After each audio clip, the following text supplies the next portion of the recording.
a cook, and I'll be showing how to use a 1112 Explorer,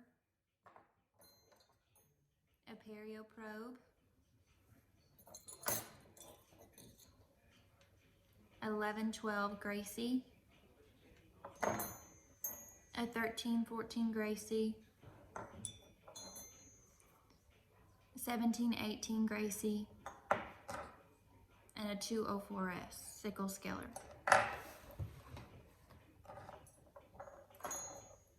I'm going to first start with the 1112 Explorer. You're going to take your dominant hand and put it in a modified pin grasp. And how you find the working end with this instrument, if I can see, the terminal shank is parallel to the long axis of the tooth. So if we turned it the wrong way, it would curve around the tooth, and that would be the wrong angle.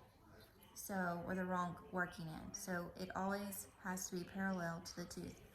What the 1112 Explorer does is it detects calculus, grainy or tenacious, or jumps or grainy calculus, and it helps you detect and find out what type of class of patient you have.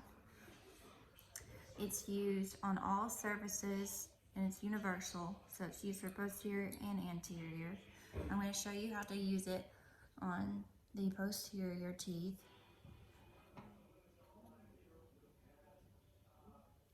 You're going to start at the distal line angle.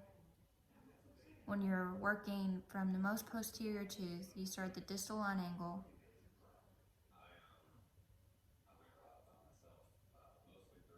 And go distal, and then you come back.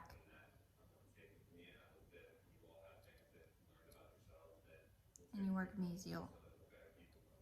And you switch to the other tooth.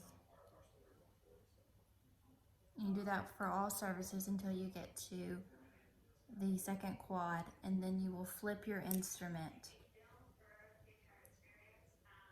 And you would be on the surfaces away from you or surfaces towards, depending on if you're left-handed or right-handed. The firm, or the grasp whenever you are using this instrument, is very light, because if you use too much of a firm grasp, you will not be able to detect calculus from the tooth.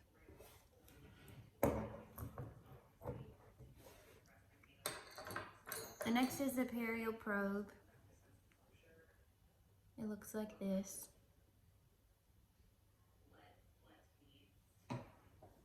It has marked indications of numbers. So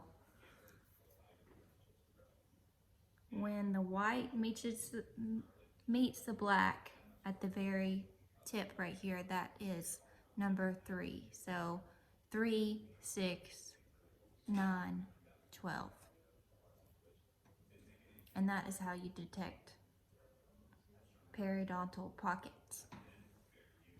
This is also used universal on posterior and anterior teeth, on all surfaces.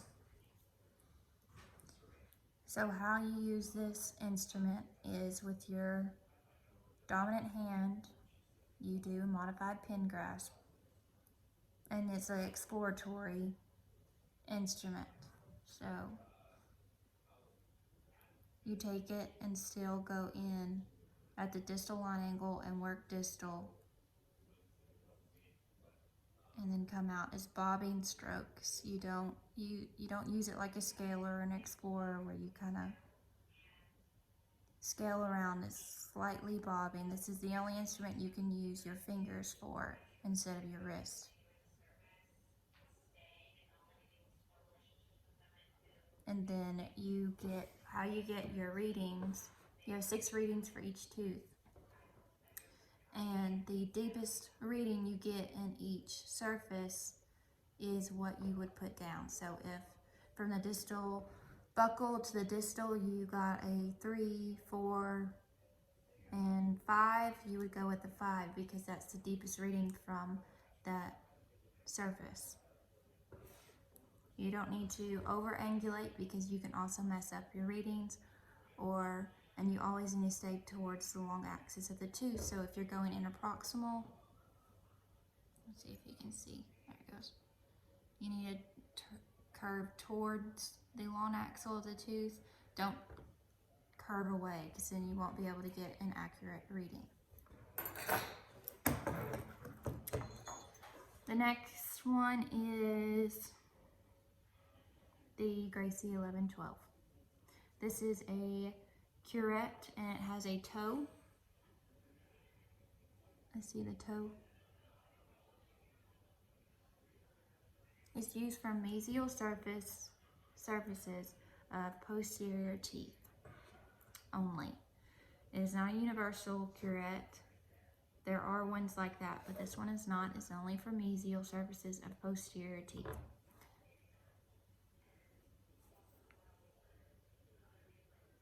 It has 2 bends.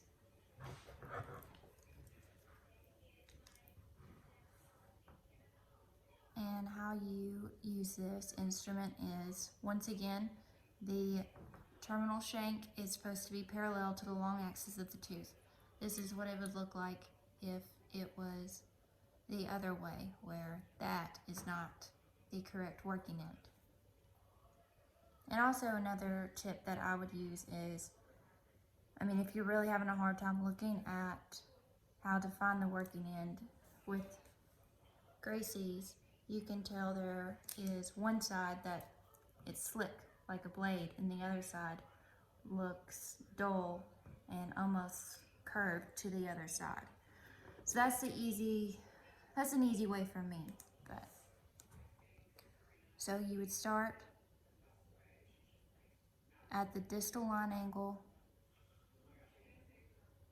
and work mesial. Make sure you use your wrist. See if you can see. Okay. Distal line angle. Work mesial.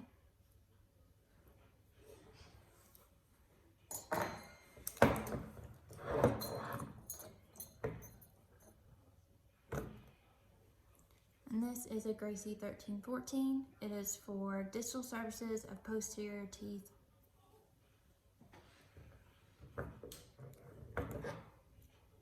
This is used to also scale calculus off, but only used on distal surfaces. And the same way with finding the working end, it is parallel to the long axis of the tooth. If you turn it this way, it looks like it hugs the tooth, and that is the wrong way. You start at the distal line angle,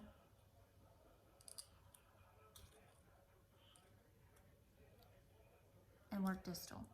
And you do that for all posterior teeth, towards and away from you. So you would just flip the instrument.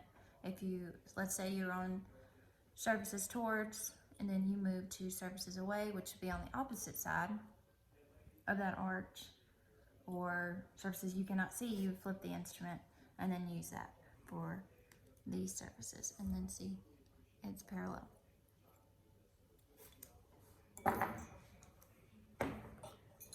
The next one is the 1718 Gracie. It's for more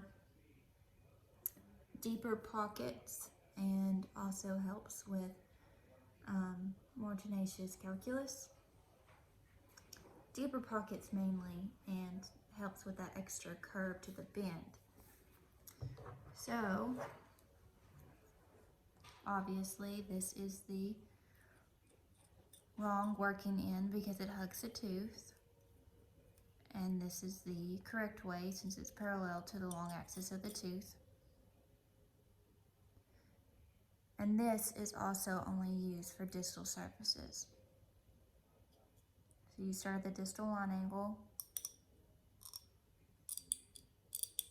and work distal.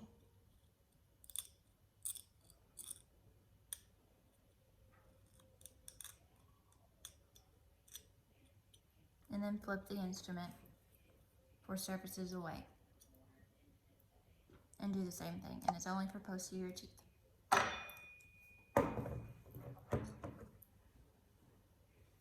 distal surfaces. Now you have the 204S sickle scaler. It is for supra-gingival calculus. It does not go sub, and it's for posterior teeth, but it can be used on all surfaces. This is what it looks like. It's similar to a Columbia 1314, which is a universal subgingival curette.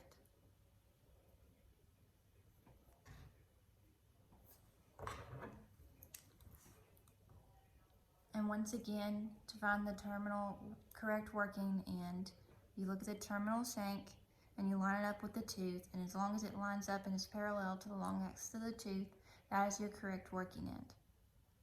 This one's a little trickier because it has two blades on either side because it is for both surfaces. So the only way you can really tell is if it's parallel. So it's very important that you remember that, because if you turn it to the other side, once again it hugs the tooth. You start at the distal line angle and work distal, then you come out distal line angle and work mesial. You do not go sub with this since it is a scalar. And then you flip the instrument and do surfaces away from you. And as long as it's parallel, that's when you know you have the correct working end.